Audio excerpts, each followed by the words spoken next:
Imagine करिए एक ऐसे देश के बारे में जहां कोई रूल्स नहीं, कोई लॉज नहीं है, कोई रेगुलेशंस नहीं, चारों तरफ बस एनार्की एंड केओस। तो इस देश को बदलने के लिए क्या चाहिए? वो एक मास्टर प्लान, एक ब्लूप्रिंट, एक डॉक्यूमेंट जो इस केओस को एक फंक्शनल सोसाइटी में कन्वर्ट कर दे। तो वही डॉक्यूमेंट है कॉन्स्टिट्यूशन।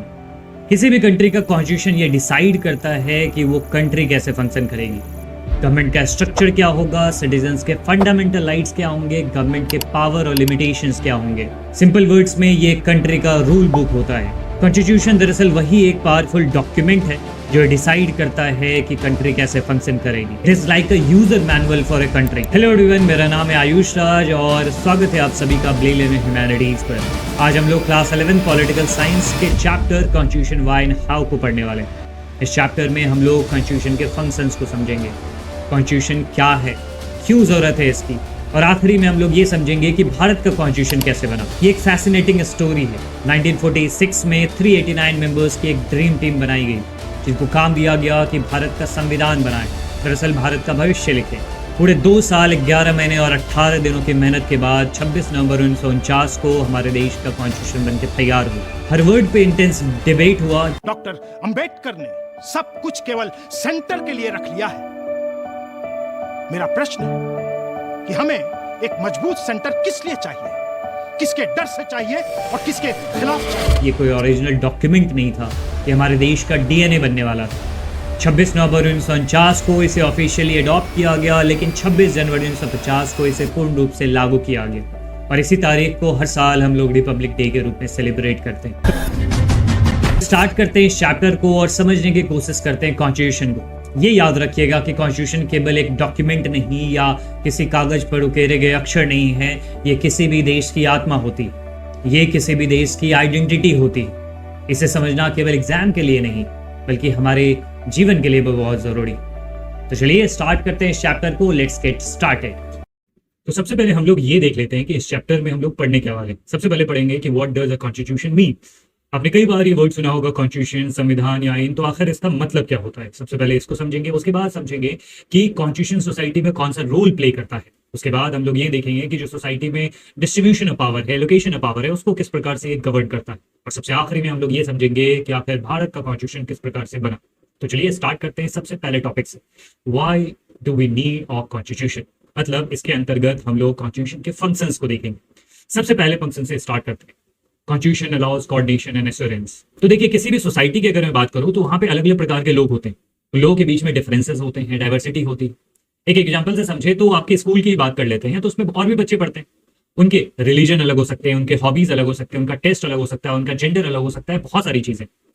हो सकता है कि उनके फादर किसी और बैकग्राउंड से आते हों या फिर उनकी फैमिली जो है किसी और रीजन से आती हो, वो अलग लैंग्वेज बोलने वाले हो। तो ऐसे डिफरेंसेस और डाइवर्सिटी के साथ लोगों को साथ में रहना है और हर एक चीज के लिए वो किसी ना किसी तौर पर एक दूसरे पे डिपेंडेंट है। जैसे आपको स्कूल जाना है तो आप बस ड्राइवर पे डिपेंडेंट हो या ऑटो ड्राइवर पे डिपेंडेंट हो, आपको सामान खरीदना है तो आप दुकानदार पे डिपेंडेंट हो, अपने घर का फर्नीचर बनाना है आप कारपेंटर पे डिपेंडेंट हो, अपने जूते ठीक करवाने आप कॉबलर पे डिपेंडेंट हो, और वो भी आप पर डिपेंडेंट है, आप एक कस्टमर के तौर पर उस पर जाते हो। जैसे कोई एक टीचर है तो अगर उसको जूते खरीदने हैं तो he will go to a shop और वहां से जूते खरीदेगा, लेकिन उस जूते वाली दुकान को अगर अपने बच्चों को पढ़ाना है, he has to come to that teacher, right. तो आप देख रहे हो कि यहाँ पर कोऑपरेशन की जरूरत पड़ती है।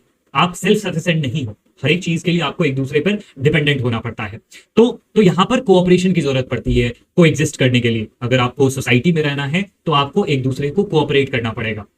तो क्या समझा हमने कि भाई अगर एक सोसाइटी को एग्जिस्ट कर रही है तो उसमें अलग अलग प्रकार के लोग हैं, अपने अलग अलग बिलीफ के साथ, उनके अपने अपने प्रोफेशंस हैं, उनके अपने अपने प्रेफरेंसेस हैं। तो इन डाइवर्सिटी के साथ, इस डिफरेंस के साथ कैसे को एग्जिस्ट करेंगे, तो उनके लिए चाहिए एक बेसिक रूल। उस रूल को सभी लोग फॉलो करें ताकि वो कोएग्जिस्ट कर सके, ताकि वो पीसफुली रह सके। और ये रूल ऐसा होना चाहिए जो कि सभी को पता हो, और अगर इस रूल को कोई वायलेट करता है तो उसकी पनिशमेंट भी मिले। मतलब इस रूल का कंप्लायंस भी, ऐसा ना हो कि केवल रूल बना दिया गया, उसको फॉलो ही नहीं कर रहे हैं लोग।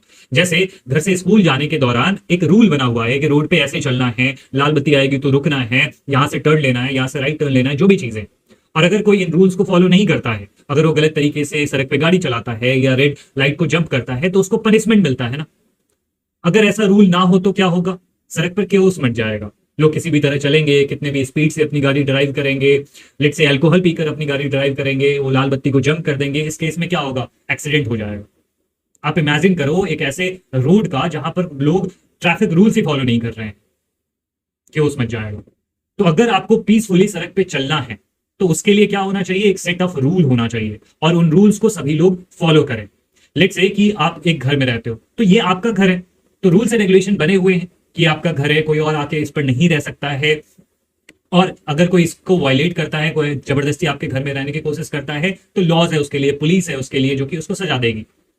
तो इन रूल्स एंड रेगुलेशंस का होना जरूरी है और इन रूल्स एंड रेगुलेशन को फॉलो करवाना जरूरी है, और इन रूल एंड रेगुलेशन को सबको पता होना जरूरी। तो कॉन्स्टिट्यूशन का पहला फंक्शन यही है कि कॉन्स्टिट्यूशन एक सेट ऑफ बेसिक रूल देता है जिससे मिनिमल कोऑर्डिनेशन हो सके और जो सोसाइटी है वो पीसफुली कोएग्जिस्ट कर सके।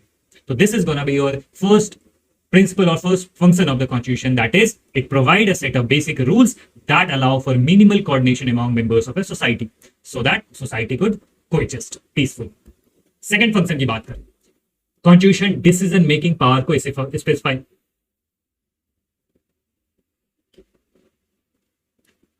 अब सेकेंड फंक्शन की बात करें, constitution specify the decision making power. Constitution एक ऐसा बॉडी होता है जो कि फंडामेंटल प्रिंसिपल बताता है जिसके थ्रू सोसाइटी को या स्टेट को गवर्न किया जाएगा। स्टेट से यहां पर मतलब है आपके देश का, आपके देश में किस प्रकार से गवर्नेंस होगा, इसके लिए रूल्स एंड रेगुलेशन को सेट करता है, कुछ फंडामेंटल प्रिंसिपल्स देता है। तो ये फंडामेंटल रूल्स क्या होंगे, पहले तो ये क्वेश्चन निकल के आता है कि किस रूल्स एंड रेगुलेशन या प्रिंसिपल्स को हम लोग फॉलो करेंगे और क्या इसको फंडामेंटल बनाता है। फंडामेंटल होने का मतलब बेसिक, तो क्या ऐसे फंडामेंटल रूल्स होने चाहिए और क्या इस चीज को फंडामेंटल बनाता है। दूसरी चीज, कौन डिसाइड करे। हो सकता है कि आप सोच रहे हो कि ये रूल होना चाहिए, दूसरा व्यक्ति सोच रहा है कि नहीं ये रूल होना चाहिए, तो किसके रूल को फॉलो किया जाएगा। सोसाइटी में तो 1000 लोग हैं तो 1000 दिमाग है, आपके हिसाब से सड़क पे लेफ्ट साइड से हमें ड्राइव करनी चाहिए, दूसरा व्यक्ति कहेगा कि नहीं हमें राइट साइड से ड्राइव करना चाहिए, ऐसा नियम बनाओ, तीसरा व्यक्ति कहेगा नहीं हमें सेंटर से डिवाइड करना चाहिए, ऐसा नियम बनाओ। तो किसके नियम को फॉलो किया जाएगा, ये भी एक बड़ा प्रॉब्लम।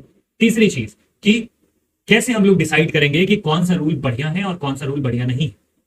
आप लेट से डिसाइड करते हो कि 6 बजे के बाद घर में सब सो जाएंगे, ये कानून बना दिया जाए, दूसरा व्यक्ति कहता है कि नहीं हमें रात भर जगना चाहिए, तो किसका रूल बेस्ट है, कौन डिसाइड करेगा, किसके पास ये डिसीजन लेने का अथॉरिटी है कि 8 बजे के बाद सभी लोग सो जाएंगे, कौन डिसाइड करेगा। ये मैं एक एग्जाम्पल बता रहा हूं, ऐसा नियम बनाने की जरूरत नहीं, क्योंकि आपको कुछ फंडामेंटल प्रिंसिपल्स ही बनाने मिनिमल कोऑर्डिनेशन के लिए। आप ये नियम कानून नहीं बनाओगे कि कौन कितने बजे सो जाएगा। मैं इसको एग्जाम्पल से समझाने की कोशिश करूँ कि आप कहते हो कि ये नियम होना चाहिए, दूसरा व्यक्ति कहता है कि ये नियम होना चाहिए, तो कौन सा बेस्ट है और किसके सुनी जाए। कॉन्स्टिट्यूशन दरअसल इसी सभी चीजों का आंसर। कॉन्स्टिट्यूशन स्पेसिफाई करता है कि who will have the power to decide what is good और नॉट। कॉन्स्टिट्यूशन में ये चीजें लिखी होती हैं कि डिसीजन मेकिंग पावर किसके पास होगा, who get to decide what the laws will be. And इस चीज के बाद हमें यह भी पता होना चाहिए कि ये हु कौन होगा, कौन डिसाइड करेगा। अगर मैं बात करूं तो अलग अलग देशों में अलग अलग प्रकार के प्रोविजन होते हैं, अलग अलग प्रकार के लोगों को ये अधिकार दिए जाते हैं।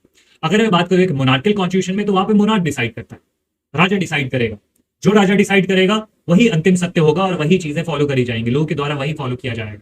लेकिन कुछ और देश होते हैं जैसे सोवियत यूनियन, चाइना, उन देशों में क्या होता है, एक सिंगल पार्टी होती है। इन सब देशों में कम्युनिस्ट पार्टी का रूल रहा है और वही डिसाइड करते हैं कि क्या होना चाहिए, क्या रूल्स एंड रेगुलेशन बनने चाहिए। They'll have the power. They'll decide which rule is good, which rules are not good. तो ये डिसाइड करते हैं। लेकिन ज्यादातर जो देश हैं 21st सेंचुरी के, वो डेमोक्रेटिक इंस्टीट्यूशंस, वहां पर लोग डिसाइड करते हैं। अल्टीमेट पावर किसके पास होता है, लोगों के पास होता है। लेकिन अब इसमें भी 2 ऑप्शन बनते हैं कि क्या लोग डायरेक्टली डिसाइड करेंगे, जैसे पुराने समय में ग्रीस में होता था कि किसी को अगर सजा सुनानी है तो लोगों को जमा किया जाता था और लोगों से पूछा जाता था इसको क्या सजा मिलनी चाहिए, देन लोग डिसाइड करते थे। जैसे आप क्लास 11 पॉलिटिकल साइंस का दूसरा बुक पढ़ोगे, पॉलिटिकल थ्योरी, तो उसमें एक बड़े फिलोसफर का नाम आएगा, सोक्रेटिस, वो भी ग्रीस के थे और उनको सजा दी गई। तो जब सजा देने की बात आई तो लोगों से पूछा गया कि इनको क्या मौत के घाट उतार देना चाहिए या इनको जीवित रहना चाहिए, छोड़ देना चाहिए। लोगों ने डिसाइड किया कि नहीं, सोक्रेटिस को मार दो, और उसके बाद सोक्रेटिस को जहर पिलाया गया और वो मारे गए। तो लोग डायरेक्टली डिसाइड करते थे कि रूल्स क्या होने चाहिए, इसको क्या सजा मिलनी चाहिए। ये ग्रीस की बात। तो क्या ऐसा सिस्टम होना चाहिए कि क्या नियम कानून बने, ये लोगों से जा जाकर पूछोगे? ये एक बड़े देश में पॉसिबल नहीं। एक ऐसी कंट्री है, एक ऐसा स्टेट जहां पर बहुत सारे लोग रहते हैं, तब आप किसी एक रूल पर आ ही नहीं सकते हो। अपने मोहल्ले का एग्जाम्पल ले लो। अपने मोहल्ले में सभी लोगों को बिठाओ और उनसे पूछो कि कौन सा रूल बनना चाहिए। हर एक व्यक्ति के अपने अपने विजन होंगे, अपना अपना कहना होगा कि नहीं ये होना चाहिए, नहीं होना चाहिए। तो ये बहुत डिफिकल्ट हो जाएगा डिसाइड करना कि कौन सा रूल बनना चाहिए, कौन सा रूल नहीं बनना चाहिए और कौन सा रूल बेस्ट है। तो दूसरा मेथड क्या होता है? दूसरा मेथड होता है रिप्रेजेंटेटिव डेमोक्रेसी। इसके अंदर में क्या होता है कि लोग ही डिसाइड करेंगे कि क्या रूल्स बनने चाहिए। People will have the ultimate power, but वो पावर वो किसी रिप्रेजेंटेटिव को दे देते हैं कि यार तुम मेरे बदले में जाकर रूल्स एंड रेगुलेशंस बनाओ। इंडिया में यही चीज होती है, रिप्रेजेंटेटिव डेमोक्रेसी। यहां पर हम खुद से रूल नहीं बना रहे, हम लोग क्या करते हैं, अपने लीडर्स को चुनते हैं, अपने एमएलए एमपी को चुनते हैं और वो जाकर फिर रूल्स बनाते हैं जिससे हमारा देश चलता है। तो ये सिस्टम कॉन्स्टिट्यूशन में यही चीजें लिखी होती है कि कौन नियम कानून बनाएगा और क्या नियम कानून बेहतर होंगे, बेस्ट होंगे। इंडिया की मैं बात करूं तो पार्लियामेंट डिसाइड करता है कि क्या लॉज होंगे, क्या पॉलिसीज होंगे। बट क्या पार्लियामेंट खुद से डिसाइड करता है? नहीं। ये पावर किसने दिया? ये पावर हमने दिया। और हमारे पास पावर कैसे आए? कॉन्स्टिट्यूशन ने दिया। कॉन्स्टिट्यूशन ने डिसाइड किया कि लोग अपने लीडर्स को चुनेंगे और वो लीडर्स पार्लियामेंट में बैठ के रूल्स एंड रेगुलेशंस बनाएंगे। तो मतलब क्या हुआ कि पहले एक लॉ होना चाहिए जिससे पार्लियामेंट को अथॉरिटी मिले। पार्लियामेंट अपने आप से एग्जिस्टेंस में नहीं आ गई, कॉन्स्टिट्यूशन ने ये अथॉरिटी पार्लियामेंट को दी है कि आप कानून बनाओगे भारत के लिए। ये भारत का पार्लियामेंट है जो आप तस्वीर में देख पा रहे हैं। तो पहले कॉन्स्टिट्यूशन वो लॉ बनाता है जिसके थ्रू पार्लियामेंट के पास पावर आती है कि अब पार्लियामेंट डिसाइड करेंगे कि क्या लॉ बनेंगे, क्या पॉलिसी। आई होप ये चीज क्लियर है। आई रिपीट कि पार्लियामेंट हमारे देश में नियम कानून बनाता है, बट पार्लियामेंट के पास पावर कैसे आया? कॉन्स्टिट्यूशन में। कॉन्स्टिट्यूशन में लिखा हुआ है कि हमारे देश की जो जनता है वो अपने लीडर्स को चूज करेंगे और अल्टीमेटली वो पार्लियामेंट में बैठेंगे और फिर हमारे लिए नियम कानून बनाएंगे। तो इससे हमें कॉन्स्टिट्यूशन का सेकंड फंक्शन पता चलता है कि कॉन्स्टिट्यूशन हमें ये स्पेसिफाई करके देता है कि पावर किसके पास होंगे डिसीजंस लेने के, और हमें यह भी बताता है कि गवर्नमेंट कैसे बनेगी। तीसरे फंक्शन की तरफ आते हैं, limitation on the power of government. अब तो गवर्नमेंट बन गया, जैसे इंडिया के एग्जांपल ले तो इंडिया में लोगों ने चुनकर अपनी गवर्नमेंट को बिठाया है और गवर्नमेंट लोगों के बदले में डिसीजंस लेती। लेकिन ऐसा तो है नहीं कि सरकार कुछ भी डिसीजन ले लेगी, आर्बिट्ररी डिसीजन ले लेगी, अनफेयर डिसीजन ले लेगी। आर्बिट्ररी होने का मतलब जो मनमन जी में आया वो डिसीजन ले ले। जैसे सरकार ये डिसाइड कर दे कि अपने रिलीजन को आप प्रैक्टिस नहीं कर सकते हो, किसी एक सर्टेन कलर का क्लोथ आप नहीं पहन सकते हो। जैसे मैं अभी काला शर्ट पहना हुआ, तो सरकार ये नियम बना दे कि काले शर्ट को पहनना बैन है या इलीगल है। क्या ये सही होगा? या सरकार ये कह दे कि ये गाना गाना मना है, ऐसा कानून बना दे। या सरकार किसी को भी कभी भी अरेस्ट कर ले, क्या ये सही होगा? नहीं। हमने सरकार को चुना है तो इसका ये मतलब नहीं है कि सरकार कुछ भी कर ले। हमने सरकार को पावर दिया है तो इसका ये मतलब नहीं कि सरकार arbitrary and unfair rules and regulations बना ले। तो सरकार के ऊपर कुछ लिमिटेशंस भी होने चाहिए। कॉन्स्टिट्यूशन दरअसल यही लिमिटेशन तय करता है, एक बॉर्डर तय करता है, एक बाउंड्री तय करता है कि गवर्नमेंट कैसे फंक्शन करेगी और कितने हद तक फंक्शन करेगी। इससे निकलता है हमारे कॉन्स्टिट्यूशन का तीसरा फंक्शन कि it sets some limits on what a government can impose on its citizen. कि सरकार क्या कर सकती है, उस पर रेस्ट्रिक्शंस लगाती है कि अपने सिटीजन के लिए कुछ आर्बिट्ररी या अनफेयर लॉज ना बना ले। कुछ ऐसे फंडामेंटल प्रिंसिपल्स दिए जाते हैं, कुछ ऐसे फंडामेंटल राइट्स दिए जाते हैं कॉन्स्टिट्यूशन को, जिसको गवर्नमेंट भी नहीं तोड़ सकती, गवर्नमेंट भी नहीं ले सकती। जैसे इंडिया की मैं बात करूं तो कुछ फंडामेंटल राइट्स दिए हुए जिसको गवर्नमेंट भी नहीं ले सकती और इसको सरकार भी वायलेट नहीं कर सकती। हालांकि ये फंडामेंटल राइट देश और देश पर डिपेंड करता है, किसी देश में ये कुछ और हो सकता है, किसी देश में कुछ और हो सकता है। लेकिन कुछ कॉमन राइट्स की अगर मैं बात करूं तो किसी को भी बिना किसी बात के अरेस्ट नहीं किया जाएगा, आर्बिट्रली नहीं अरेस्ट किया जाएगा। जैसा आपने मूवीज में भी देखा होगा कि किसी को भी पुलिस ऐसे पकड़कर उठा नहीं ले जाती, उसके लिए प्रॉपर वारंट होता है, उसको अरेस्ट करने का एक प्रोसीजर होता है। जैसे मैं इंडिया की बात करूं तो किसी को भी अरेस्ट करने से पहले आपको वारंट दिखाना पड़ेगा कि आपको क्यों अरेस्ट किया जा रहा है, आपको रीजन बताना पड़ेगा उस व्यक्ति को। उस व्यक्ति को फिर अरेस्ट करने के बाद थाने में ले जाने के 24 घंटे के अंदर उसको एक मजिस्ट्रेट के पास पेश करना होता है। फिर मजिस्ट्रेट डिसाइड करेगा कि इस व्यक्ति को जेल में रखना है या फिर उसको छोड़ देना है। फिर किसी भी महिला को सूरज ढलने के बाद और सूर्योदय से पहले अरेस्ट नहीं किया जा सकता है। महिला को अरेस्ट करने के लिए आपके पास एक महिला कांस्टेबल होनी चाहिए, महिला पुलिस अधिकारी होनी चाहिए।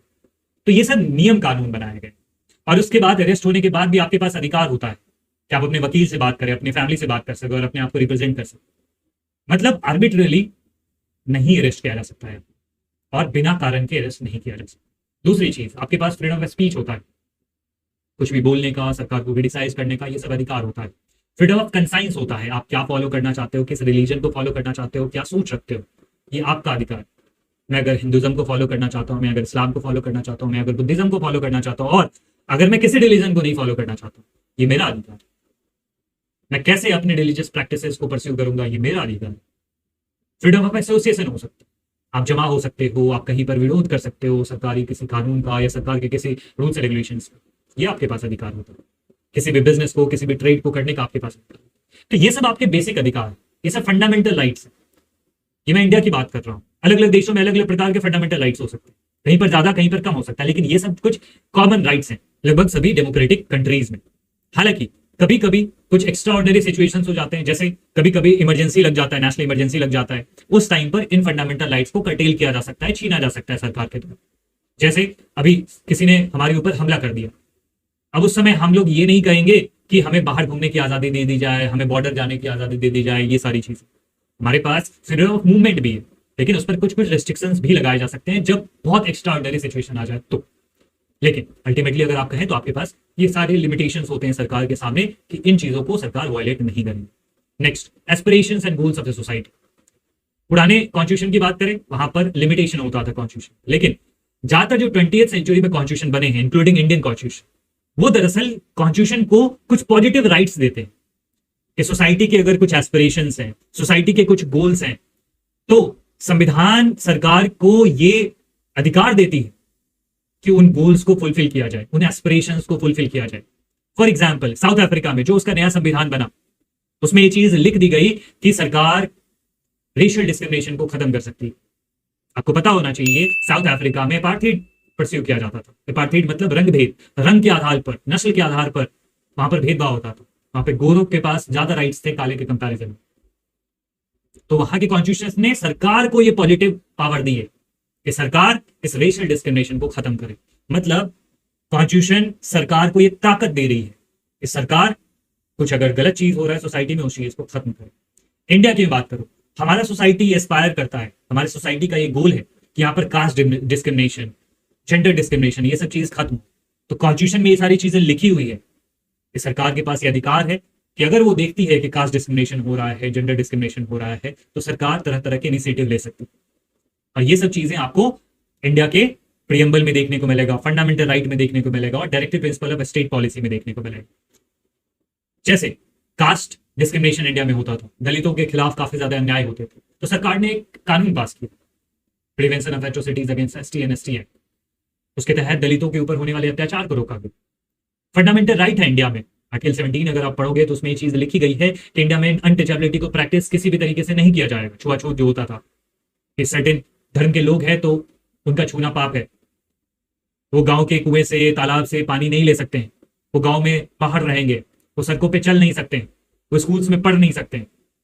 लेकिन हमारे फंडामेंटल राइट में दिया गया अनटचेबिलिटी प्रैक्टिस नहीं किया जाएगा। हमारे directive principle of state policy ये क्या है? दरअसल ये डायरेक्शंस हैं जो स्टेट को दिए गए हैं, सरकार को दिए गए कॉन्स्टिट्यूशन के द्वारा कि सरकार ये सारी चीजें आप करोगे। तो इसका मतलब ये हो गया कि कॉन्स्टिट्यूशन एम्पावर करती है और मजबूत करती है गवर्नमेंट को, ताकि गवर्नमेंट इनिशिएटिव ले, ताकि सोसाइटी के गोल्स एंड एस्पिरेशंस पूरे।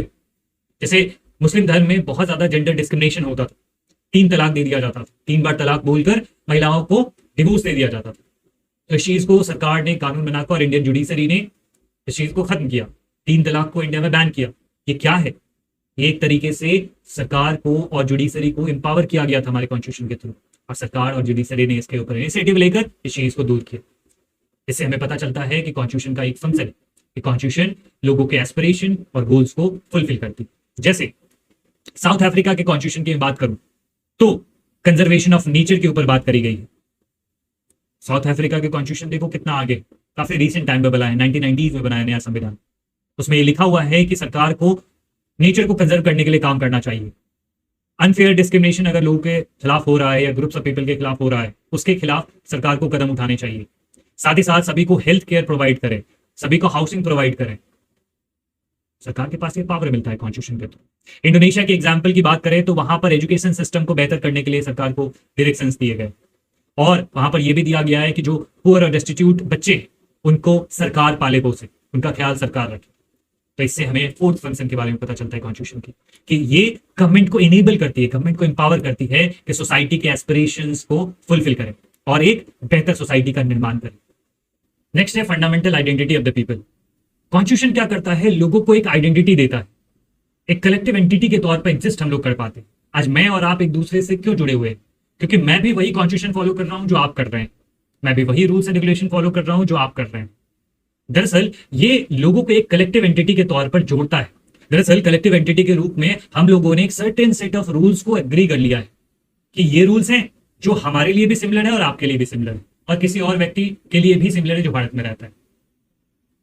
हम लोगों ने इस बात पर भी एग्री कर लिया है कि कौन हमारे लिए डिसीजंस लेगा, कौन हमारे लिए रूल्स एंड रेगुलेशंस बनाएगा, हम लोग कैसे गवर्न होंगे, हमारे ऊपर किस प्रकार से शासन होगा, कौन हम पे शासन करेगा। हम सब लोगों ने कॉन्स्टिट्यूशन को मानकर इस चीज पर एग्री कर लिया, तो हमारे अंदर एक कॉमननेस एंड कलेक्टिवनेस की भावना आ चुकी। ये दरअसल हमारे पॉलिटिकल आइडेंटिटी को रिप्रेजेंट करता है कि हम सब लोग भारत के संविधान को फॉलो करते हैं। इसका मतलब उसके रूल्स एंड रेगुलेशंस को भी फॉलो कर रहे हैं और हम लोग इसके जो रूल्स एंड रेगुलेशंस हैं उसको मानने के लिए बाध्य हैं। और साथ ही इस फ्रेमवर्क के अंतर्गत हम लोग अपने एस्पिरेशन एंड गोल्स को परस्यू करते हैं। ये रूल्स हो गए और इसके अंदर में हम लोग एग्जिस्ट करते हैं, अपने एस्पिरेशंस, अपने गोल्स को, अपनी लाइफ को परस्यू करते हैं। साथ ही साथ कॉन्स्टिट्यूशन कुछ फंडामेंटल वैल्यूज को भी डिफाइन करते हैं, इसको हम लोग वायलेट नहीं कर सकते, तो कुछ रेस्ट्रिक्शंस भी हमारे ऊपर लगाते हैं। साथ ही साथ गवर्नमेंट के ऊपर भी रेस्ट्रिक्शंस लगाते हैं कि इन फंडामेंटल वैल्यूज को आप वायलेट नहीं कर सकते।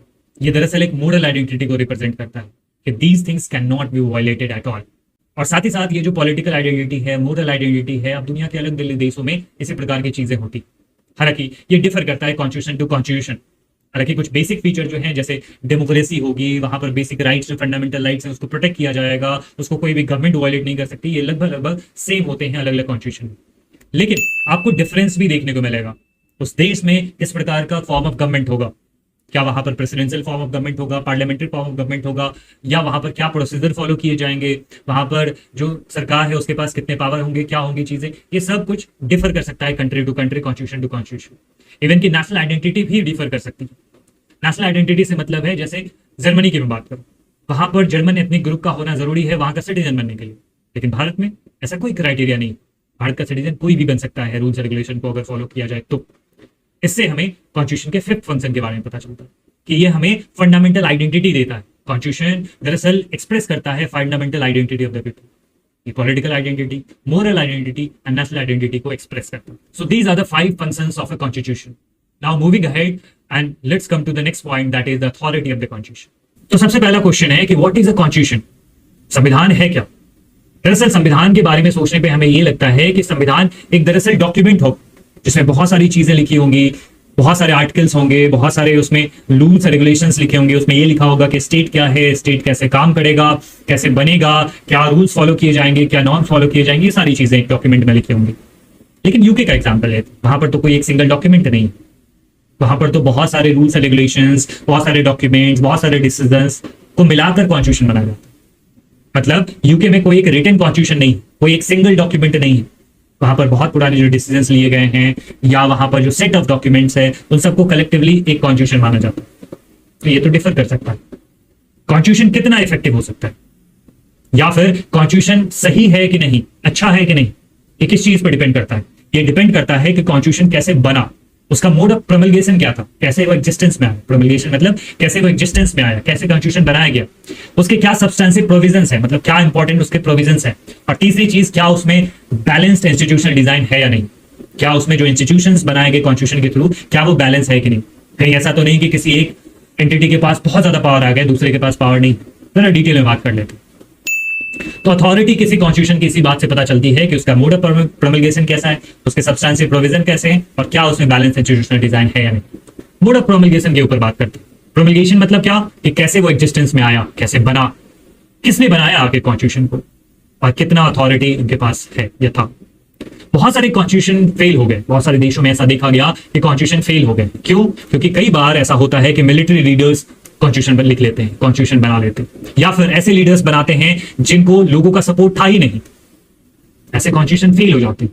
लेकिन इंडिया, साउथ अफ्रीका या यूनाइटेड स्टेट्स का अगर आप एग्जांपल लोगे तो वहां पर काफी सक्सेसफुल कॉन्स्टिट्यूशन रहे। क्यों? क्योंकि वो नेशनल मूवमेंट के बाद क्रिएट हुए। इंडिया की मैं पर्टिकुलर बात करूं तो इंडिया में कॉन्स्टिट्यूशन कब बना? 1950 में जाकर ये एग्जिस्टेंस में आया है कॉन्स्टिट्यूशन। लेकिन क्या ये कॉन्स्टिट्यूशन रातों रात बन गया? क्या इसके अंदर में जो भी चीजें लिखी गई है क्या वो एक दिन में लोगों के दिमाग में आया उन्होंने लिख दिया? नहीं।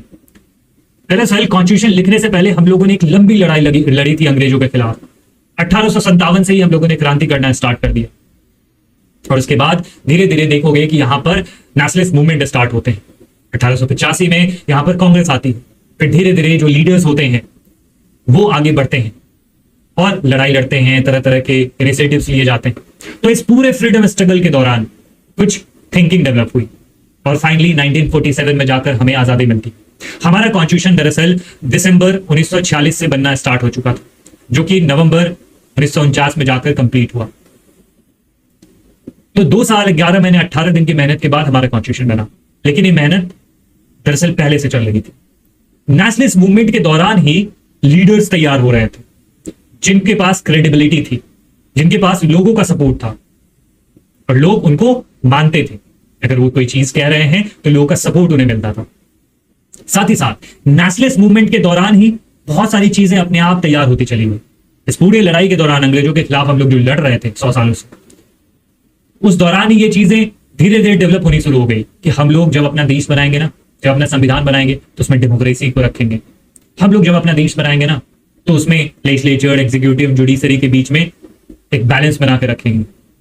हमारे देश में शासन किस प्रकार से होगा, हमारे देश में भाषा किस प्रकार की होगी, हमारे देश में पुलिस कैसे फंक्शन करेगी, आर्मी कैसे फंक्शन करेगी।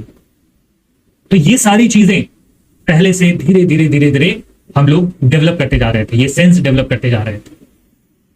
तो ऐसा आप समझ सकते हो कि इंडिया, साउथ अफ्रीका या यूनाइटेड स्टेट के कॉन्स्टिट्यूशन इसलिए भी सक्सेसफुल रहे हैं क्योंकि उसके पीछे एक बहुत लंबा पॉपुलर मूवमेंट हुआ है।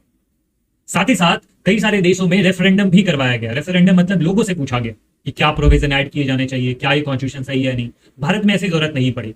क्यों जरूरत नहीं पड़ी? क्योंकि यहां पर पॉपुलर लीडर्स ने इसको तय किया, इसको बनाया है। भारत का संविधान जब कॉन्स्टिट्यूएंट असेंबली में बन रहा था तो उसमें वो लीडर्स बैठे हुए थे जिनकी पॉपुलर बैकिंग थी, उनकी क्रेडिबिलिटी थी। डॉक्टर भीमराव अंबेडकर, पंडित नेहरू, सरदार पटेल, मौलाना अबुल कलाम आजाद, श्यामा प्रसाद मुखर्जी, जिनकी क्रेडिबिलिटी भी थी और पॉपुलैरिटी भी थी। तो इसलिए भारत में कभी भी कॉन्स्टिट्यूशन को रेफरेंडम के थ्रू उसको पास करवाने की जरूरत महसूस नहीं हुई। तो इसलिए आप कह सकते हो कि कॉन्स्टिट्यूशन किन लोगों ने बनाया है इस पर भी कॉन्स्टिट्यूशन का सक्सेस डिपेंड करता है। जैसे अभी हम लोगों ने देखा कि बहुत सारे देशों में फेल कर जाता है, लेकिन इंडिया जैसे देशों में ये सक्सेसफुल रहा क्योंकि इन्हें बनाया वैसे लीडर ने जिनके पास पॉपुलर सपोर्ट था, जिनके पास क्रेडिबिलिटी थी। हालांकि इस चीज को आगे हम लोग डिटेल में भी पढ़ेंगे कि इंडिया का कॉन्स्टिट्यूशन क्यों बना और उसके सक्सेस के कारण भी समझेंगे। एक और देश का एग्जाम्पल लेते हैं, नेपाल के बारे में। नेपाल का संविधान बहुत लंबा इतिहास रहा है, बहुत लंबे स्ट्रगल के बाद नेपाल का संविधान बना। नेपाल में दरअसल राजशाही थी, वहां पर जो मोनार्क था उनके पास सारे पावर्स हुआ करते थे। लेकिन नेपाल में भी कॉन्स्टिट्यूशन बनाया गया। नेपाल के पास 5 कॉन्स्टिट्यूशन बनाए गए शुरुआत में, 1948 में, 51 में, 59 में, 62 में, 1990 में। लेकिन इस सब में किंग तो रहता ही था और उसने कॉन्स्टिट्यूशन बनाया, अर्थात मोनार्क भी रहेगा और कॉन्स्टिट्यूशन भी रहेगा। और ऐसी स्थिति में क्या होता था कि मोनार्क अपने हिसाब से कॉन्स्टिट्यूशन बना रहा है, तो ऐसी स्थिति में अपने पास पावर रखता था और जब चाहे उस कॉन्स्टिट्यूशन को खत्म कर देता था। 1990 की बात करूं, उस समय तो वहां के राजा ने मल्टी पार्टी पॉलिटिक्स को अलाउ कर दिया था कि वहां पर बहुत सारे और भी पार्टी आके इलेक्शंस लड़ सकते हैं और पावर में आ सकते हैं। लेकिन जो अल्टीमेट पावर था वो राजा ने अपने पास में रखा हुआ था। और इन सब के बीच में नेपाल में मिलिटेंट मूवमेंट भी हुए। वहां पे जो माओइस्ट थे, मतलब माओवादी लोग थे, उन्होंने हथियार उठा लिए और राजा के खिलाफ विरोध करना शुरू कर दिया। कुछ लोग ऐसे थे जो कि पूरी तरह से राजा को खत्म कर देना चाहते थे, मतलब राजा के पावर को खत्म करना चाहते थे, लेकिन राजा ने अभी तक पावर अपने पास से नहीं छोड़ा था। 1990 में कॉन्स्टिट्यूशन बना, मल्टी पार्टी पॉलिटिक्स वहां पर स्टार्ट करी गई, लेकिन राजा ने अपनी गद्दी को नहीं छोड़ा, अपने पावर्स को नहीं छोड़ा। बहुत सारे लोग इसके विरोध में खड़े हो गए। बाद में 2002 में जाकर इस कॉन्स्टिट्यूशन को भी खत्म कर दिया गया। लेकिन फिर एक पॉपुलर स्ट्रगल हुआ और फाइनली जाकर 2008 में वहां पर डेमोक्रेसी एस्टैब्लिश हुआ। वो एक डेमोक्रेटिक रिपब्लिक बना और राजा को अपने पावर में से हटा दिया गया। और फाइनली 2015 में जाकर नेपाल का नया कॉन्स्टिट्यूशन। तो अपने आप में बड़ा स्ट्रगल होता है। अगर कॉन्स्टिट्यूशन राजा बना रहा है या राजा के थ्रू बनाया जा रहा है या राजा पावर दे रहे हैं कॉन्स्टिट्यूशन बनाने का, तो ऐसे कॉन्स्टिट्यूशन का फेल होना तो लाजमी। तो किसी भी कॉन्स्टिट्यूशन का सक्सेस इस बात पर डिपेंड करता है कि उसे बनाया किन लोगों ने, बनाया किस तौर पर गया, बनाया कैसे गया। नेक्स्ट है the substantive provision of a constitution. Substantive provision का मतलब होता है कि ऐसे प्रोविजंस बनाए जाए कॉन्स्टिट्यूशन के द्वारा, और कॉन्स्टिट्यूशन का सक्सेस इस चीज पर डिपेंड करेगा कि प्रोविजंस ऐसे हो, उसमें रूल्स एंड रेगुलेशंस ऐसे हो जिसको सभी फॉलो करें। ऐसा कॉन्स्टिट्यूशन ना बनाया जाए जिसमें सभी लोगों को साथ में लेकर चलने की बात ना हो। जैसे आपने क्लास 10th में श्रीलंका के बारे में पढ़ा था। जब श्रीलंका 1948 में आजाद हुआ ब्रिटिशर्स से, तो उन्होंने ऐसा कॉन्स्टिट्यूशन बना लिया कि सारे सारे जो अधिकार है वो सिन्हाला ग्रुप के पास रखती है। तो तमिल ग्रुप के लोग इससे गुस्सा हो गए और बाद में उन्होंने हथियार उठा लिए, वायलेंस का रास्ता अख्तियार किया और उन्होंने फिर अलग देश बनाने की बात करी। मतलब कॉन्स्टिट्यूशन ऐसा बना जिसमें एक ग्रुप को ज्यादा फायदा मिला, दूसरे ग्रुप का ऑपरेशन हुआ या दूसरे ग्रुप को दबाया गया। तो अगर एक ऐसा कॉन्स्टिट्यूशन बनता है जहां पर एक ग्रुप को ज्यादा फायदा मिले at the expense of other, तो ऐसा कॉन्स्टिट्यूशन कभी सक्सेसफुल नहीं होगा कि सब लोग इसको एक्सेप्ट या अप्रूव नहीं करेंगे। तो कॉन्स्टिट्यूशन दरअसल ऐसा होना चाहिए जो सभी लोगों के फ्रीडम की बात करे, सभी लोगों की इक्वलिटी की बात करे, तभी जाकर ये कॉन्स्टिट्यूशन सक्सेसफुल बनेगा। तो सब्सटेंशियल प्रोविजन मतलब कि आपके पास ऐसे प्रोविजंस होने चाहिए कॉन्स्टिट्यूशन में जिसको सभी लोग माने और किसी एक को ज्यादा फायदा ना दिया जाए। जैसे इंडियन कॉन्स्टिट्यूशन की बात करें तो आप किसी भी ग्रुप के हो, किसी भी कास्ट के हो, किसी भी रिलीजन के हो, किसी भी जेंडर के हो, डजंट मैटर, आपके लिए सारे अधिकार सिमिलर होंगे। उसके बाद नेक्स्ट अथॉरिटी जो कॉन्स्टिट्यूशन की मिलती है वो इस चीज से मिलती है कि क्या वहां पर एक बैलेंस इंस्टीट्यूशनल डिजाइन है या नहीं। तो प्रॉब्लम कहां आती है? दरअसल कई बार कॉन्स्टिट्यूशन को दबा दिया जाता है, कई बार ऐसे प्रयास किए जाते हैं कुछ ग्रुप ऑफ पीपल के द्वारा कि कॉन्स्टिट्यूशन को खत्म करके उसके जगह पे अपने इंटरेस्ट को परस्यू किया जाए, अपने फायदे के लिए चीजें करी जाए। जैसा अभी मैंने एग्जांपल दिया आपको श्रीलंका के, सिन्हाला ग्रुप ने अपने फायदे के लिए कॉन्स्टिट्यूशन को इस तरीके से मॉडिफाई कर लिया कि वहां पर बाकी ग्रुप्स अपने आप को दबा हुआ महसूस कर रहे हैं। तो इसका सॉल्यूशन क्या है? सॉल्यूशन ये है कि कॉन्स्टिट्यूशन इतनी बेहतरीन तरीके से बनाया जाए कि किसी भी इंस्टीट्यूशन के पास एक्स्ट्राऑर्डिनरी पावर ना आ जाए, किसी के पास मोनोपोली ना क्रिएट हो जाए कि वो जो चाहे वो कर ले। कॉन्स्टिट्यूशन में बैलेंस बनना चाहिए। अगर आप इंडियन कॉन्स्टिट्यूशन की बात करोगे तो यहां पर डिस्ट्रीब्यूशन ऑफ पावर है, हॉरिजॉन्टल डिस्ट्रीब्यूशन ऑफ पावर है। यहां पर लेजिस्लेटिव, एग्जीक्यूटिव, जुडिशरी, लेजिस्लेटिव मतलब अर्थात जो कानून बनाती है, जैसे सेंटर की बात करूं तो पार्लियामेंट, एग्जीक्यूटिव मतलब जो कानून को पालन करती है या पालन करवाती है, जैसे हमारे देश में बात करोगे तो prime minister, union of ministers, ये सारे एग्जीक्यूटिव में आते हैं। और जुडिशरी जो हमारे कोर्ट्स होते हैं। इंडिया की बात करोगे तो ये तीनों एक लेवल पर रखे गए, ना कोई ऊपर है ना कोई नीचे, और सभी लोग पावर शेयर करते हैं। साथ ही साथ बहुत सारे इंडिपेंडेंट एंड पावरफुल इंस्टीट्यूशंस भी बनाए गए, like election commission of India जो कि free and fair elections conduct करवाती है, या फिर और भी तरह तरह के इंस्टीट्यूशंस जो कि चेक्स एंड बैलेंसेस को इंश्योर करती है। ऐसा नहीं होगा कि लेजिस्लेटिव कुछ भी कानून बना दे, इनके पास अधिकार है कानून बना दे, लेकिन कल को ऐसा नहीं होगा कि पार्लियामेंट कानून बना दे कि काले कपड़े पहनना बैन। ऐसा कानून नहीं बना सकते क्योंकि इसको चेक करने के लिए जुडिशरी है हमारे पास। या ऐसा नहीं हो सकता है कि एग्जीक्यूटिव जो चाहे वो मर्जी करे, उसके सामने लेजिस्लेटिव खड़ा है, उसके सामने जुडिशरी खड़ा है। अगर कुछ भी गलत करती है सरकार तो उसके सामने ये सारे इंस्टीट्यूशंस खड़े हैं, क्योंकि कोई भी किसी से ऊपर नहीं है, कोई भी किसी से बड़ा नहीं, सारे पावर को शेयर करते हैं। बहुत ही इंटेलिजेंटली इस पावर शेयरिंग को डिजाइन किया जाता है। और साथ ही साथ कॉन्स्टिट्यूशन को इस तरीके का बनाया जाए कि इसमें रिजिडिटी भी रहे और फ्लेक्सिबिलिटी रहे। रिजिडिटी का मतलब कुछ ऐसे वैल्यूज हो, कुछ ऐसे नॉर्म्स हो, कुछ ऐसे प्रोसीजर्स हो जो अथॉरिटेटिव, इसको आप चेंज नहीं कर सकते हो। ये सब चीज सबको फॉलो करना है, एज ए सिटीजन आपको फॉलो करना है, एज ए गवर्नमेंट आपको फॉलो करना है। You have to follow at any cost.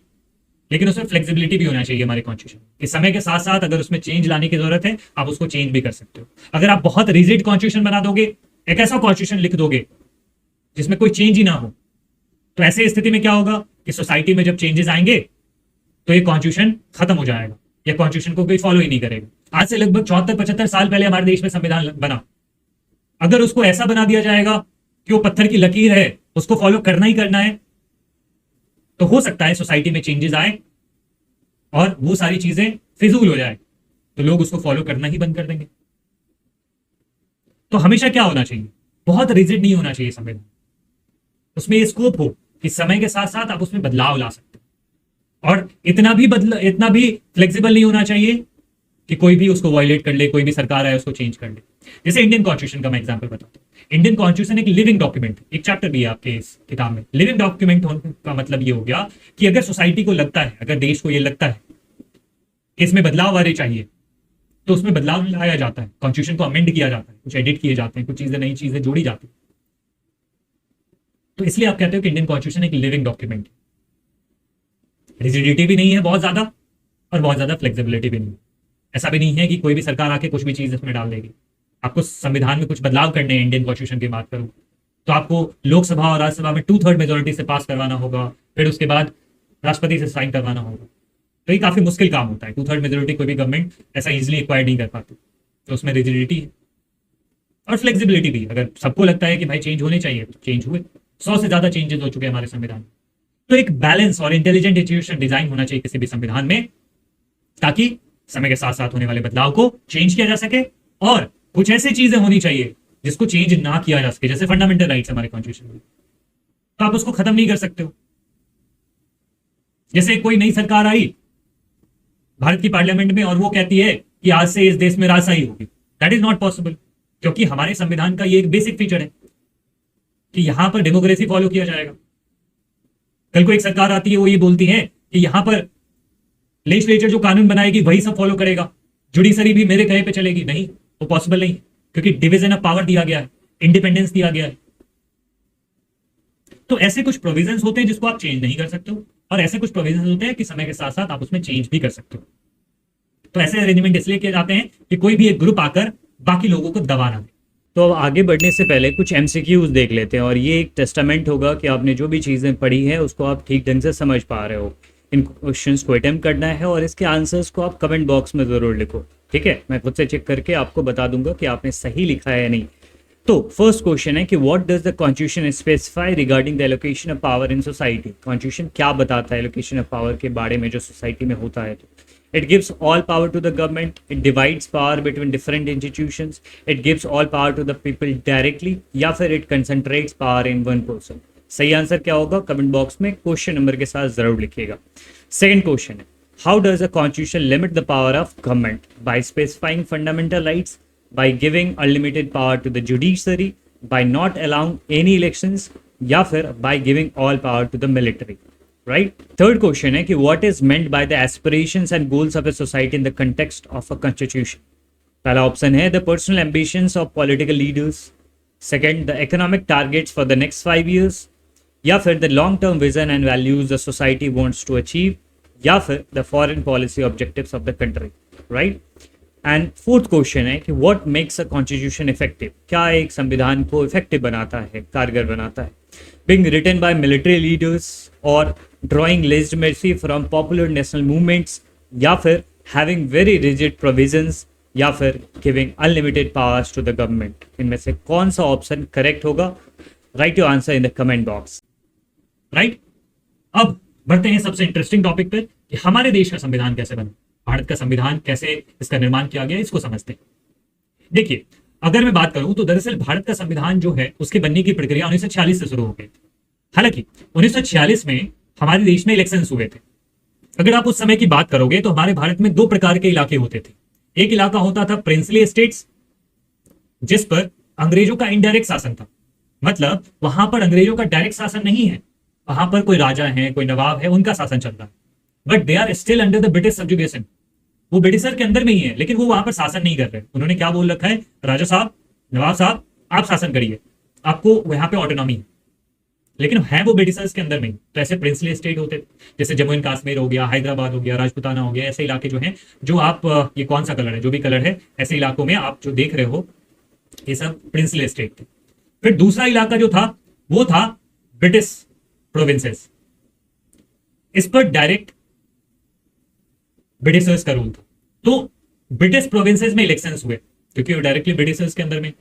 उस इलेक्शन से वहां पर इंडिया में अगर आप देखोगे तो ये सब जो इलाके हैं, यूनाइटेड प्रोविंस हो गया, बिहार एंड उड़ीसा हो गया, सेंट्रल प्रोविंस हो गया, बॉम्बे हो गया, या इवन पंजाब वाला इलाका हो गया, सिंध वाला इलाका हो गया, इधर आप NWFP हो गया, ये सब इलाके जो हैं ये सब ब्रिटिश प्रोविंसेस थे।